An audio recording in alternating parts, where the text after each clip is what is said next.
We will look at Incan megalithic sites like Machu Picchu all in one segment, because Incan stonemasonry was all done more or less the same way. In regard to Incan building, Ancient Aliens focuses most of its attention on the curved or beveled edges of the stones. They say that it looks like the edges of these stones were melted. Notice as we listen to them build the case for this, that the reason they believe this is true is based entirely on the way the stones look. There are signs in many of these stones that show very large amounts of thermal heat have been applied to mold the stones in such a way that they fit perfectly. And so it really does raise a lot of questions. If you look at the style the Sacsayhuaman wall was built, the blocks look as if they've been molded like putty. If you can mold stone into place, then all of a sudden, as crazy as this sounds, it makes more sense.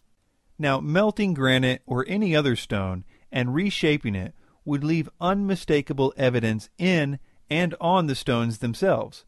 In other words, if the rocks were melted, it would be easily provable. It would not be a matter of what the stones look like. It would be a simple yes or no question. Ancient Aliens skips this step of proving or disproving their theory.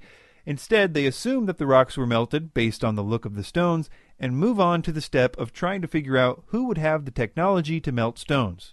I have a stone torch, which I use for sometimes shaping granite, and I mean, it generates a temperature of in excess of 3,000 degrees.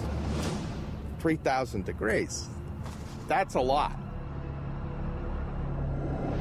When we look back at the ancients and we see a technology that they couldn't possibly know, there's only two possibilities of that. Either God did it, which we really don't think happened, or some high-tech civilization from another planet came and showed them how to do it, then took their materials and tools and went back home. I think there's at least one more possibility that Mr. Dunn may have missed. Every shaped stone at any Incan site has what archaeologists call pit marks or pit scars. They occur when stone hammers are used to quarry and shape the stone. In addition, archaeologists have found a huge number of Incan stone hammers at the quarries. And, almost uniquely to the Incans, they are found at the building sites too, because the Incans only rough cut the stones at the quarries. They did the finish work on site, so the stones would perfectly fit the stones around them. Well, how did the Incans accomplish these beveled edges?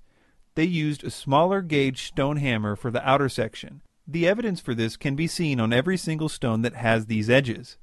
You can see that the pit scars are much more numerous and smaller on the edges, showing that more blows with a smaller stone was used to achieve the detail work. Another reason that this is no mystery to archaeologists is because there are a large number of stones in various stages of construction in the ancient Incan quarries. These stones reveal that indeed the Incan stonemasons were using some of the most basic tools, even for their time. If you would like to learn more about the details of this, I'll link you to some peer-reviewed papers that can tell you more than you'd ever want to know, including details of experiments done. For example, a single scientist in 90 minutes accomplished similar cuts with similar tools. And all of this makes what Dunn says here one of the most off-the-wall things ever said in the Ancient Aliens series. I can't help but think that whoever was behind this thought the process through from beginning to end. They didn't quarry the rock and then decide, how the heck are we going to transport this? They knew from beginning to end what needed to be done with whatever techniques and technology they were going to use. In industry today, there's a kind of an adage, keep it simple, stupid. Based on his experience, Mike Dunn believes the simplest way to build the Great Walls of Machu Picchu would have been to transport small rocks to the site, then melt them, and use molds to fashion the exact size and shape needed. So he says it's more simple to melt the granite, something so complicated that we don't really even know how to do it today. Is that really the most simple solution he could come up with? And then to say that they poured the melted rocks into a mold. I mean, look at these walls. Can anyone look at this and say, yeah, that looks like they were made from the same mold? These are not exactly bricks of the same size and shape.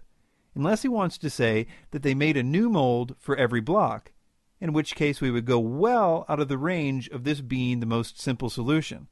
As far as how the Incans moved the stones into place, they left us a lot of evidence behind in the form of ramps. There are Incan ramps all over the place, still in existence today, in the quarries and at the building sites. The Incans had one of the most massive workforces in all the ancient world. They were like the Roman Empire of the West, and they had an absolutely huge labor force at the ready for these types of projects. So we know these rocks were not melted and put into molds as Ancient Aliens tells us. We actually know exactly how they made these rounded edges, because of the pit marks left behind, as well as the huge number of stone hammers found in the quarries. There are no mysteries that require alien input with Incan stonework.